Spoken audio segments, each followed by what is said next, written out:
पुरुषांमध्ये आजकाल एक नवीन ट्रेंड चालू आहे. ते असे विचार करतात की जे काही ते करत आहेत, जसं पण ते करत आहेत, सगळं व्यवस्थित आहे, काही प्रॉब्लेम नाहीये. वाईफ जर नाखुश पण असेल तरीही त्यांना वाटते की काही प्रॉब्लेम नाहीये.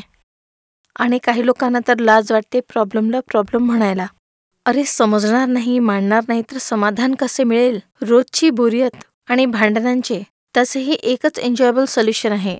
आपला स्टॅमिना, एनर्जी आणि वेळ सगळे वाढवा. कसे? एक्सरसाइज, आयुर्वेदा आणि अंडरस्टँडिंगनी. समजा की केव्हा काय वस्तूची गरज आहे, काय पसंत येत आहे, काय पसंत नाही आहे.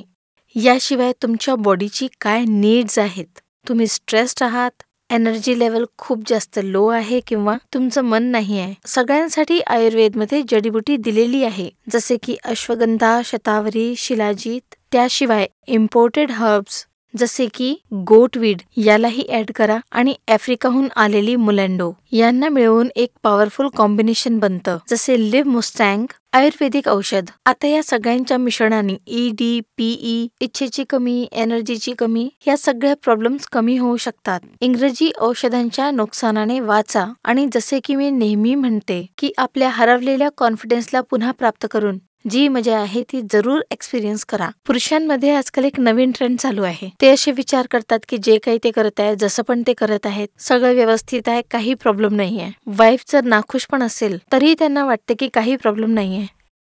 आणि काही लोकांना तर लाज वाटते प्रॉब्लेमला प्रॉब्लेम म्हणायला. अरे समजणार नाही, मानणार नाही तर समाधान कसे मिळेल? रोजची बोरियत आणि भांडणांचे तसेही एकच एन्जॉयबल सोल्युशन आहे. आपला स्टॅमिना, एनर्जी आणि वेळ सगळे वाढवा. कसे? एक्सरसाइज, आयुर्वेदा आणि अंडरस्टँडिंगनी. समजा की केव्हा काय वस्तूची गरज आहे, काय पसंत येत आहे, काय पसंत नाही आहे. याशिवाय तुमच्या बॉडीची काय नीड्स आहेत. तुम्ही स्ट्रेस्ड आहात, एनर्जी लेवल खूप जास्त लो आहे किंवा तुमचं मन नाही आहे. सगळ्यांसाठी आयुर्वेदमध्ये जडीबुटी दिलेली आहे, जसे की अश्वगंधा, शतावरी, शिलाजीत. त्याशिवाय इम्पोर्टेड हर्ब्स जसे की गोटवीड यालाही ऍड करा आणि आफ्रिकाहून आलेली मुलेंडो यांना मिळवून एक पॉवरफुल कॉम्बिनेशन बनतं, जसे लिव्ह मुस्टँग आयुर्वेदिक औषध. आता या सगळ्यांच्या मिश्रणाने ईडी, पीई, इच्छेची कमी, एनर्जीची कमी या सगळ्या प्रॉब्लेम्स कमी होऊ शकतात. इंग्रजी औषधांच्या नुकसानाने वाचा आणि जसे की मी नेहमी म्हणते की आपल्या हरवलेल्या कॉन्फिडन्सला पुन्हा प्राप्त करून जी मजा आहे ती जरूर एक्सपिरियन्स करा.